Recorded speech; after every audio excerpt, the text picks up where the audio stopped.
2020, that number is 1.1 million, and it's now over 1.5 million dollars.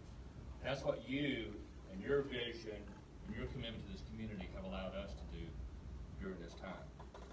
And so I want to share with you who you have allowed us to serve. You allow us to serve men, women, and children who come to us through one of our two food pantries in Cobb County, one in Marietta and one in Smyrna.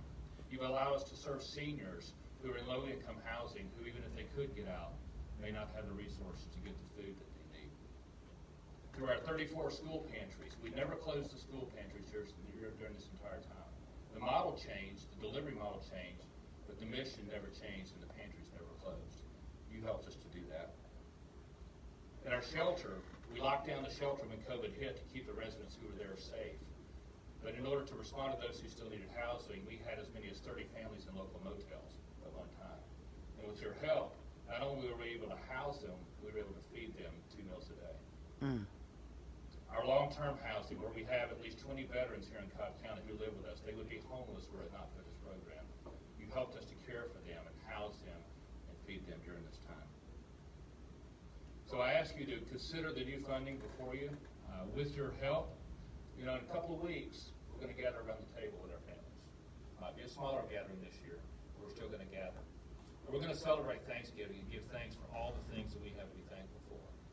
Or we're going to have the turkey or the ham, or we're going to have all the trimmings at our table. It's going to be a good time. It'll be good to be together. This is what this new funding will allow us to do in Cobb County so that other citizens and fellow neighbors of ours can have the same experience that we're going to have. In Smyrna alone, you're going to help us serve a complete Thanksgiving meal to over 800 families. In Marietta, you're going to help us serve that same meal to over 350 families. On Thanksgiving Day, you're going to allow us to feed 250 people at our shelter throughout the day. Through our senior services, we'll serve over 100 of our fellow citizens. Through our permanent housing, our long-term housing, we'll serve over 70 people with a full Thanksgiving meal. And through our families who come to us through the schools, we'll serve over 1,500 families with a complete Thanksgiving meal. And that's because of your willingness to be committed to this county. For that, I thank you. Thank you. Thank you, sir. Davita Carter.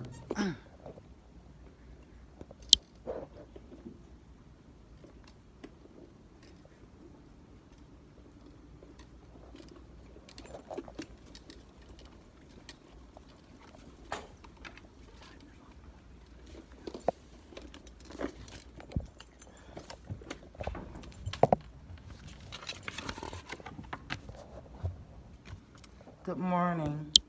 Commissioners Mike Boyce, Kelly Gambrill, Bob Ott, Joanne Burrell, and Lisa Cupid. I want to thank you for this time that y'all allowed me to speak this morning. My name is Davita Carter, and I'm a resident of South Cobb. I am a taxpayer and a constituent. I also am an American Indian, Cherokee by blood. I am here this morning to discuss with you the COVID-19 pandemic and the eviction that the moratorium on evictions that's running out on December 31st. First, I want to thank you because there are some programs that you guys have out there, and my husband's job was in Cobb County. He worked at HD Supply, which has been shut down since 3/15/2020.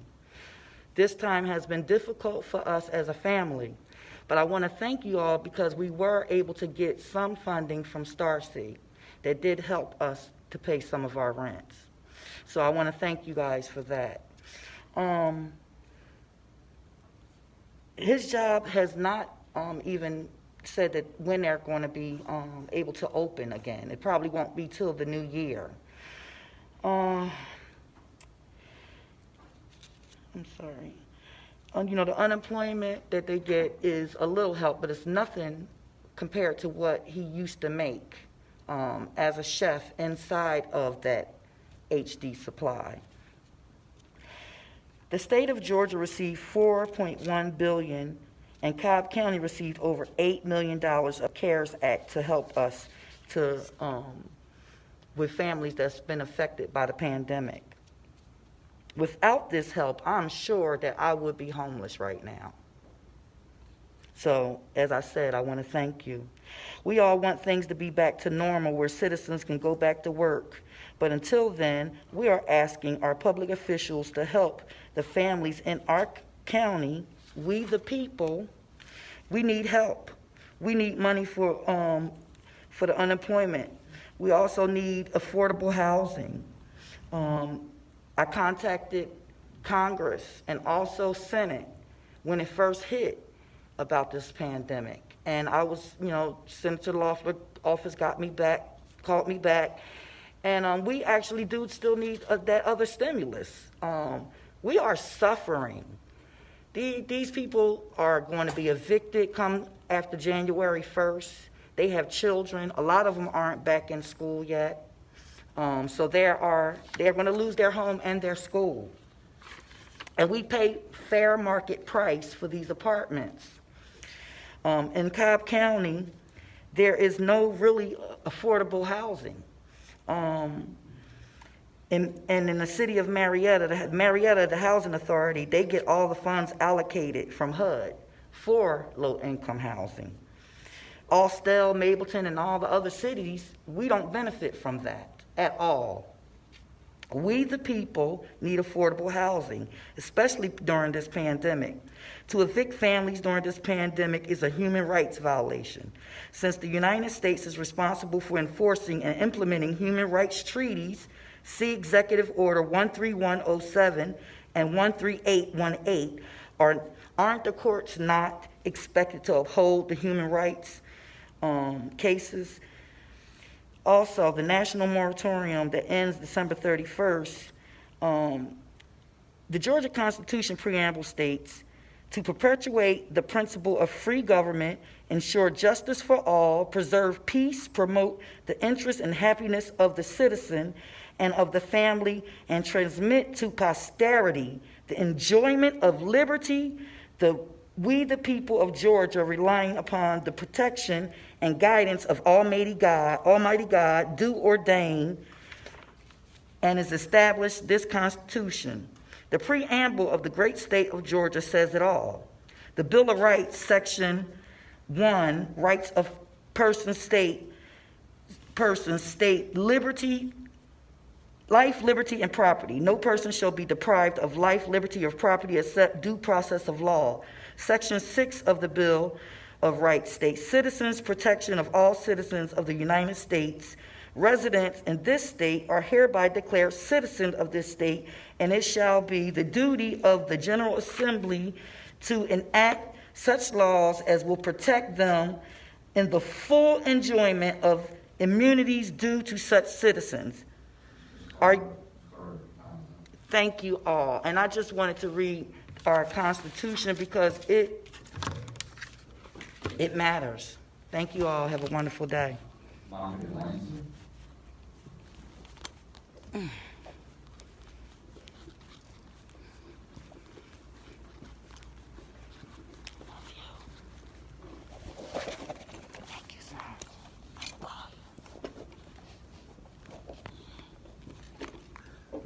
Good morning, Monica Delancey, Riverside Community. We Thrive in Riverside Renters Association. I'm here to speak about the Eviction Prevention Committee that we formed in response to the pandemic that's taking place. Last month, I spoke to you about a young lady that I brought here today, but she didn't want to speak, but she asked me to speak for her, and she is the young lady that we had to file an appeal in order to stop her eviction because the landlord terminated her lease just because he wanted to use the 30-day notification clause in the lease. Even though it is a pandemic, he wanted to use that clause. This tenant had not been late. Even the judge asked the landlord, was she a habitual violator or involved in any type of criminal activity? And the landlord said no. He just wanted to use his clause, which is give 30-day notice. Unfortunately, when she came to us and asked us to help her with this, we were able to not only attend court with her, listen, and then after court we filed the appeal. So she is still in her home, and she's waiting for her case to be heard in state court. But since then, some other people have called and told me and informed me that they received notices that their leases are going to be terminated and are not renewed. A couple of people in another apartment complex said their lease is not being renewed, and then another family said it was terminated. They're giving them notices, and their move-out date is December. Again, just kind of confused of why that these landlords are able to do this, especially during the pandemic. And these are women with children that are have to not only try to find a place to live, because some of them are on housing, but housing does not provide deposits. Housing does not provide application fees. Only thing housing provides is your rent. So when they go to try to find another place to move to, they have to pay a security deposit, which can be $1,000. In addition, they have to pay for application fees, administration fees. So now you're looking at almost $2,000. Then on top of that, they have to find to move. So a family could be subjected to spending an excess of $3,000 to $4,000, $5,000 to move, based on the fact of no violation on their part. Then I do want to talk a little bit about some of your rental assistance. Again, thank you for providing that, but there are some issues with a couple of agencies. One agency denied a lady, she makes $11 an hour. She was denied because one check stub showed that she made overtime. But throughout the year, she only makes $11 an hour. So just because that one check stub showed that she made a little overtime, she should not have been denied. Basically, a person that makes $11 an hour, they're bringing home less than $2,000 a month. And she states her rent is $1,100 a month. So just because she received a little overtime, it just maybe helped out through those months where she did not get overtime, or where she's not able to be afforded opportunity to go find another job to help out with her expenses. So I told her to write that in her hardship letter, and maybe it could be reevaluated. All right? And I do want to take this time to also recognize that, thank you for recognizing the veterans, and thank you for your service, but November is National Parent Appreciation Month. And we want to recognize all the parents who have not only been being able to teach their children at home, and because our homes has become our schools, but also parents who are participating in the community and making sure that they keep a stable home for their families. That's right. And I do have some gifts for you as well. I want to give to you. In here is your Parent Appreciation Survival Kit. You have Starburst, because you're a star. You have chocolate to remind you that you're sweet. Lifesavers, because you save lives. You have a pencil with an eraser, because you do make mistakes. And you also have an apple. An apple a day keeps the COVID doctor away. Okay? So thank you again. Thank you, Ms. Monica. Thank you, Monica. It's always a pleasure to have you. Just go ahead and give them to Bradbury and he'll pass it on. There you go. And you're always welcome here, you know that. Karen Shirley.